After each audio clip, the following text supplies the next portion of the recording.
Hello, I'm Adrian Finnegan. This is Counting the Cost on Al Jazeera, your look at the world of business and economics. This week, fighting for survival. Government bailouts have helped many airlines avoid bankruptcy, but not all states have deep pockets.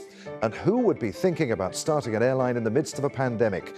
We speak to the chief executive of a Norwegian startup. The Biden administration's move to counter Beijing's economic and diplomatic reach in Latin America. But is it too late to recover Washington's diminished influence in the region? As Tesla becomes the first $1 trillion automaker, could this be the future of the trucking industry? It may look like any other truck on our roads, but this is also powered by electricity. For the global economy to recover fully from the pandemic, there is an industry that needs to make a comeback: tourism. It represents 1/10 of the global economy, and the pandemic has wiped out 120 million tourism jobs. But that recovery depends on more travel corridors and countries opening their borders. And with the lack of vaccines for the world's poorest, that's unlikely to happen before late 2022. We're going to focus on the crucial role that airlines play in that recovery. And as always, we'll start with the numbers. After the worst year on record, the industry is predicting losses of $52 billion this year. Losses are likely to persist next year, but should shrink to $12 billion. Tourists traveling by air are expected to spend $354 billion this year. Now, that sounds huge, but that's more than 40% less than before the pandemic. Airlines continue to receive life support from governments totaling some $243 billion since the start of the pandemic.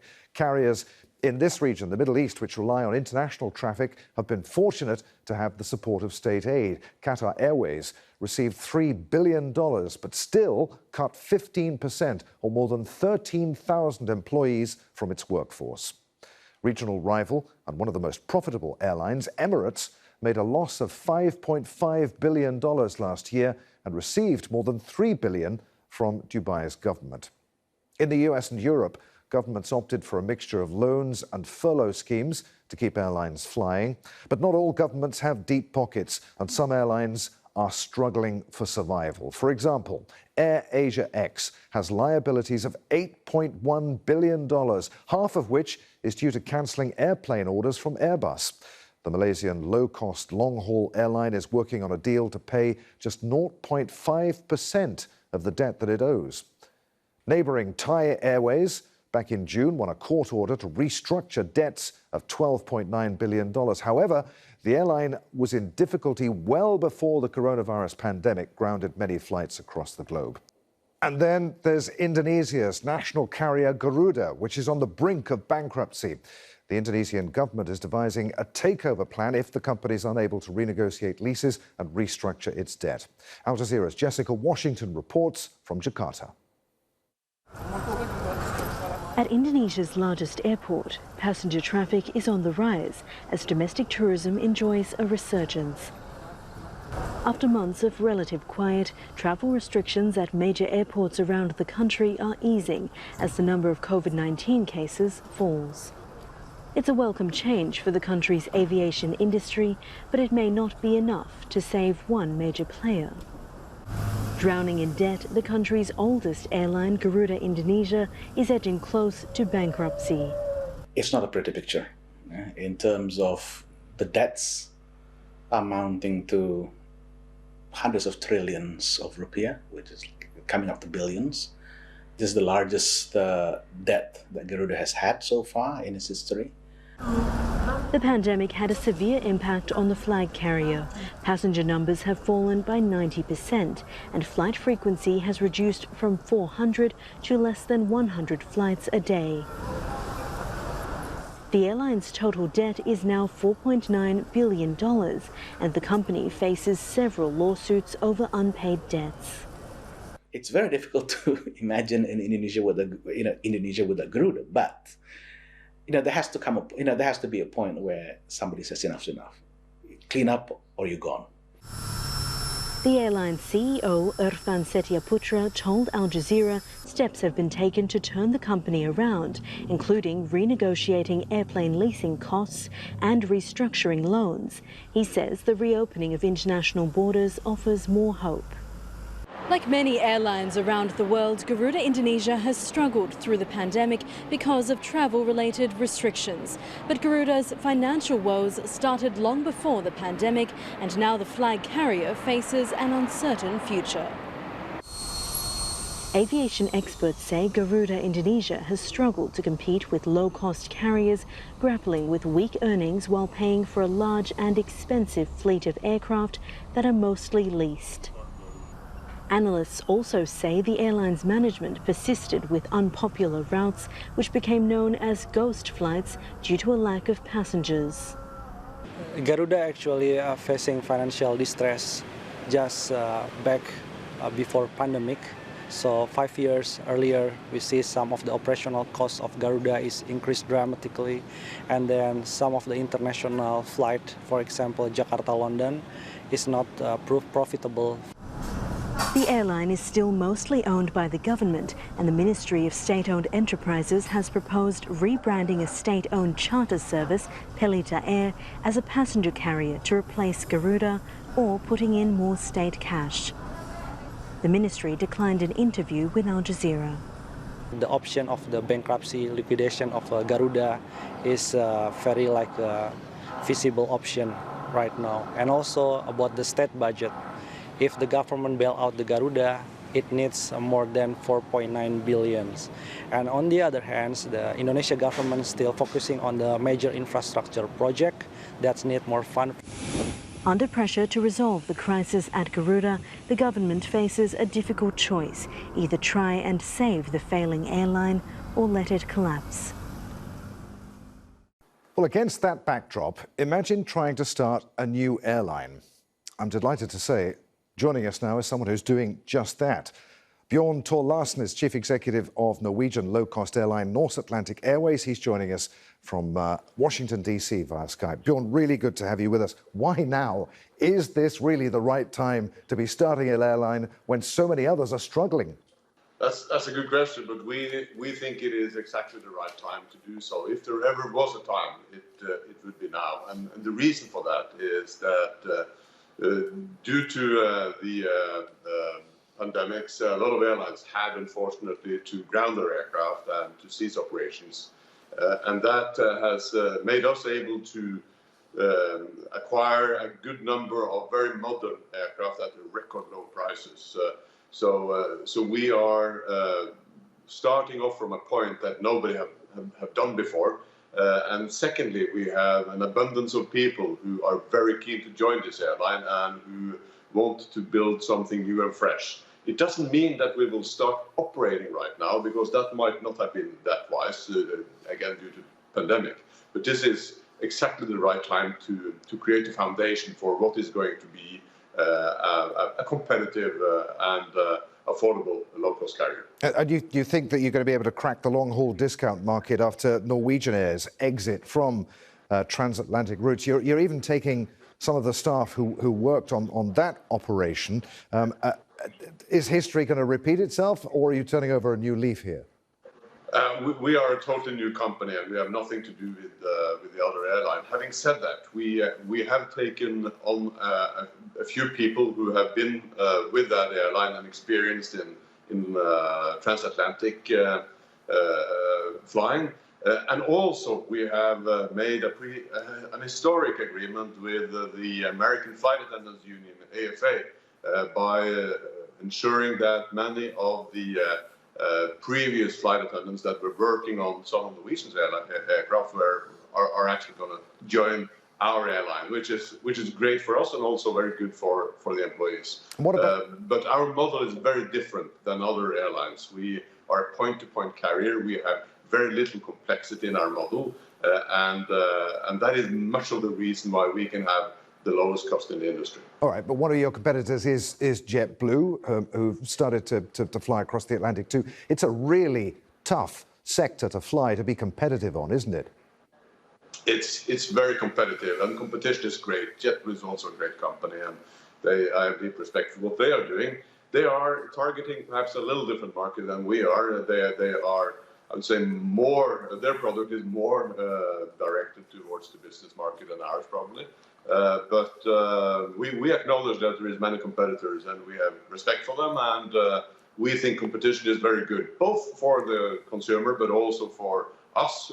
Competition just makes it better. All right, so when do you think you'll have the first plane in the air? That's going to be this spring, spring 2022.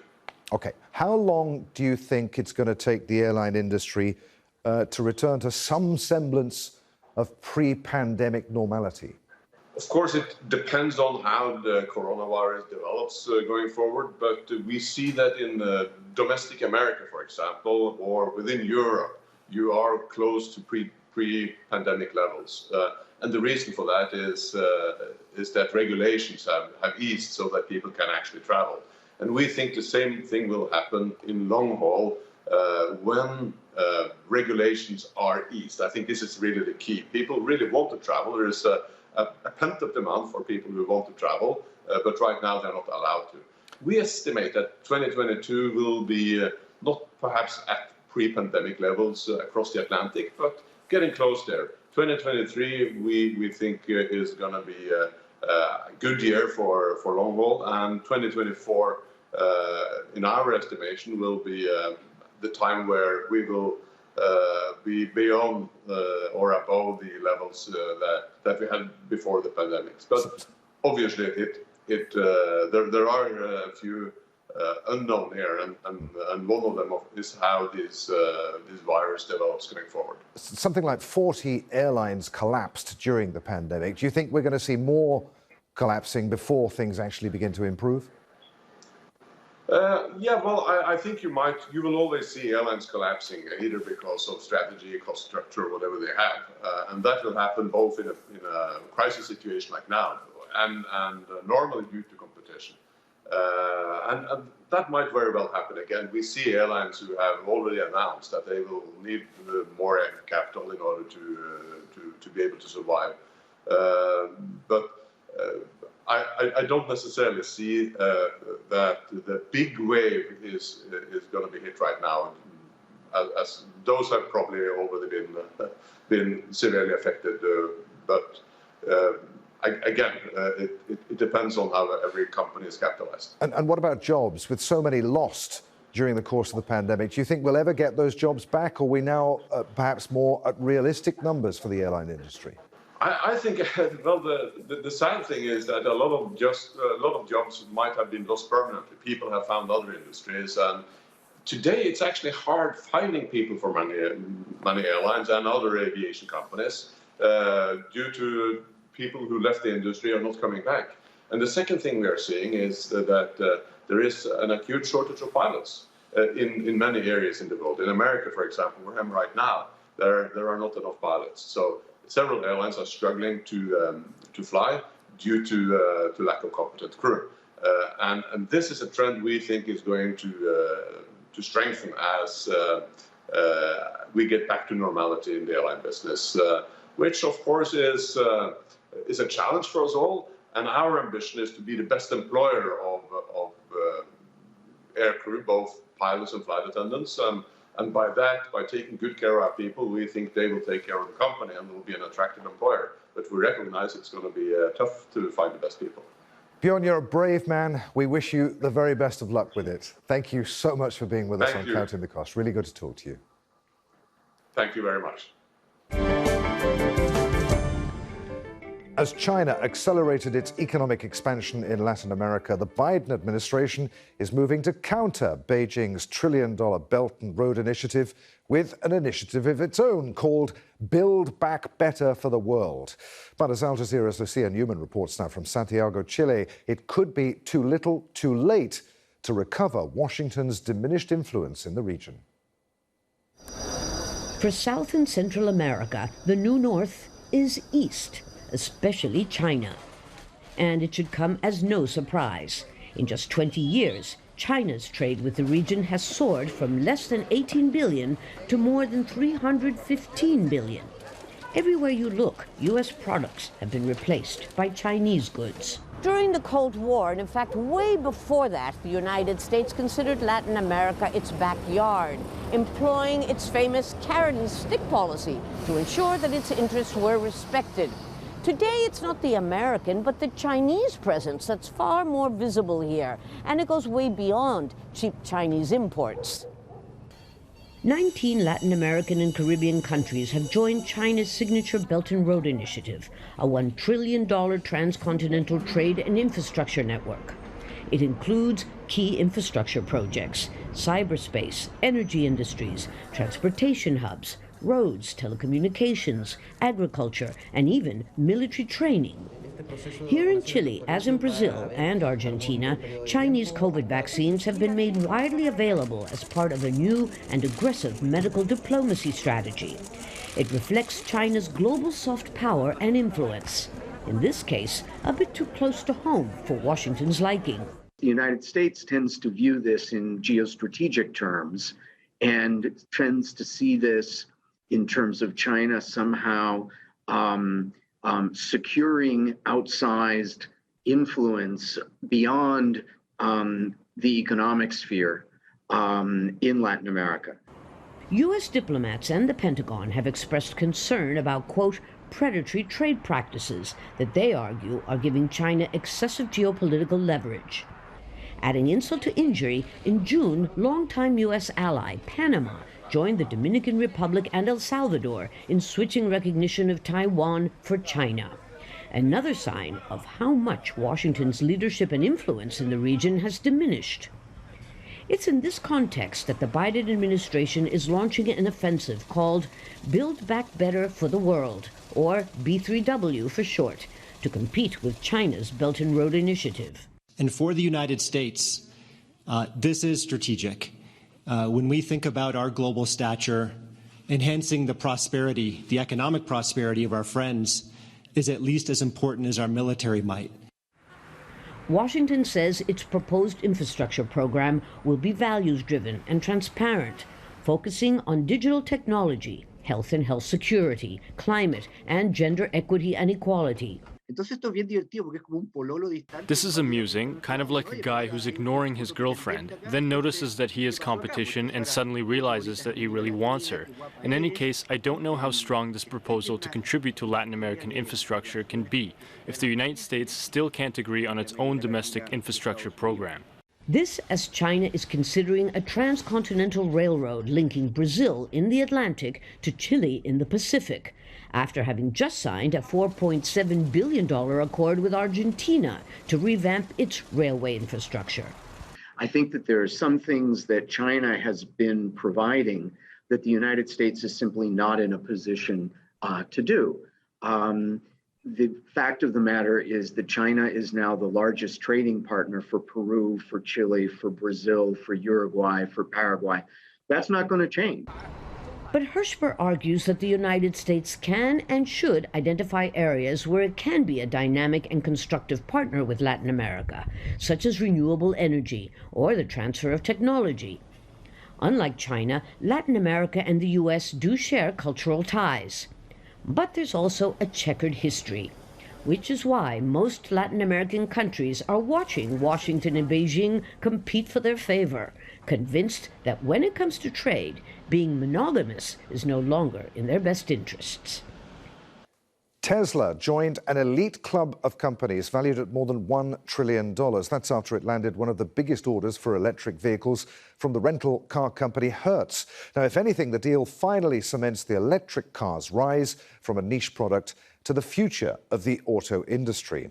Well, while Tesla has ambitions to top the entire auto industry in sales over the next decade, the $368 billion heavy truck industry is wide open for a similar disruptor.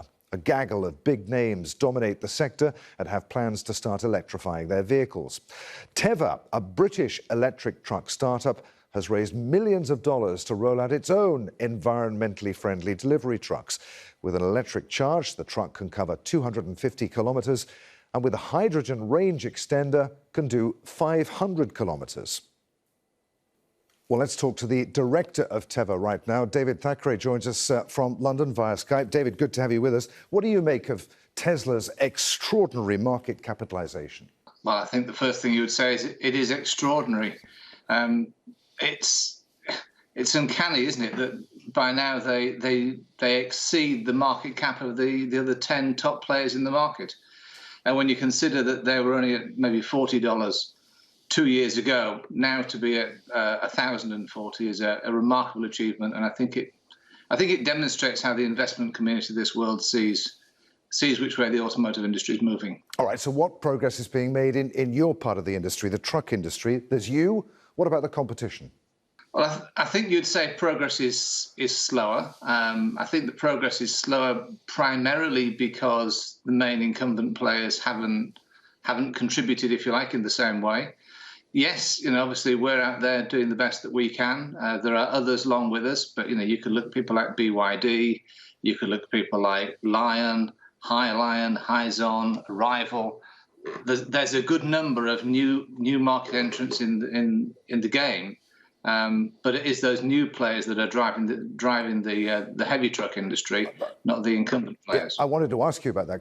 Compared to the likes of Scania and Mercedes, you're just a minnow. That doesn't concern you then? No, it doesn't. It genuinely doesn't. 2-3 years ago, you would say Tesla was a minnow in comparison to the overall market. They were producing perhaps 250,000 cars versus a global market of almost 100 million. So yeah, they were absolute minnow just 3 years ago. We, in the next couple of years, will be at a similar level of market penetration. So no, it really does not surprise me. It doesn't bother me in any way, shape at all. Okay. All those big players, the Scanias, the Volvos, etc., that you mentioned, they all have products that they can produce. But you will notice that they are choosing not to sell them at market viable costs. And I guess you just have to ask yourself, why would they make that choice? You gave yourself a time frame there. The size of the electric truck market was what, worth around $1 billion in 2020. By 2027, it's predicted to be 14 billion. That's a slower uptake when you compare it to the uptake of electric cars, isn't it? It is if you believe the forecasts. I'm not sure that I do. I tend not to look at forecasts for the, quote, electric truck market. I think in terms of what is the actual truck market. And the truck market as a whole is probably worth, in the medium duty sector, probably about in the order of 200 billion or thereabouts. That's all trucks. And I would strongly argue that certainly by 2040, 100% of that will be electric, probably a good bit before that time. So when can we expect to see your trucks on the road? I'm not expecting you to divulge business secrets here, but are there any pre-orders, large customers that you can tell us about? Yeah, there are. There's just, I guess, one quick point I'd just like to put out first, which is in terms of the uptake. So the uptake has been stymied, I think, by the supply. If you look at people like Amazon, you look at FedEx, you look at DHL, you look at UPS, all those big global fleets have all taken control of supply because they can't get the supply from the incumbent OEMs. So the fact that they're willing to actually start producing vehicles themselves in many ways just tells you that they are ready to go as soon as the product is there. In terms of ours, we will have our first vehicles on the road Q3 next year. That's excellent. What about startups who specialize in autonomous delivery trucks? Does that pose a threat to your business? No, not in any way, shape or form. I think autonomous is something that will be, I think it's fair to say, I would expect autonomous technologies to be incremental. They'll come in stages. I don't think we'll suddenly go from vehicles with drivers to vehicles without drivers. But you'll just find more and more of the functions can be done autonomous incrementally. Certainly, it's something that we're looking at, and it will be something that we will be including and building into our technology as we go forward. We are first and foremost a technology company. We're a technology company that produces trucks primarily.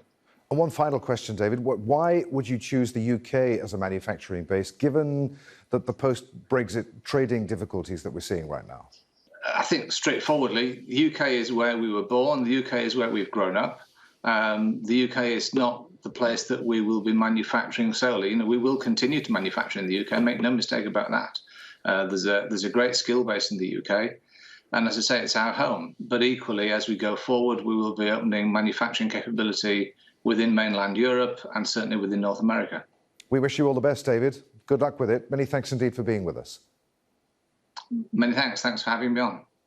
And that's our show for this week. If you'd like to comment on anything that you've seen, you can tweet me. I'm at @afinnegan on Twitter. Please use the hashtag AJCTC if you do, or you can drop us a line. Countingthecost@aljazeera.net is our email address. As always, there's plenty more for you online at aljazeera.com/CTC. That takes you straight to our page, and there you'll find entire episodes for you to catch up on. But that's it for this edition of Counting the Cost. I'm Adrian Finnegan from the whole team here in Doha. Thanks for being with us. The news on Al Jazeera is next.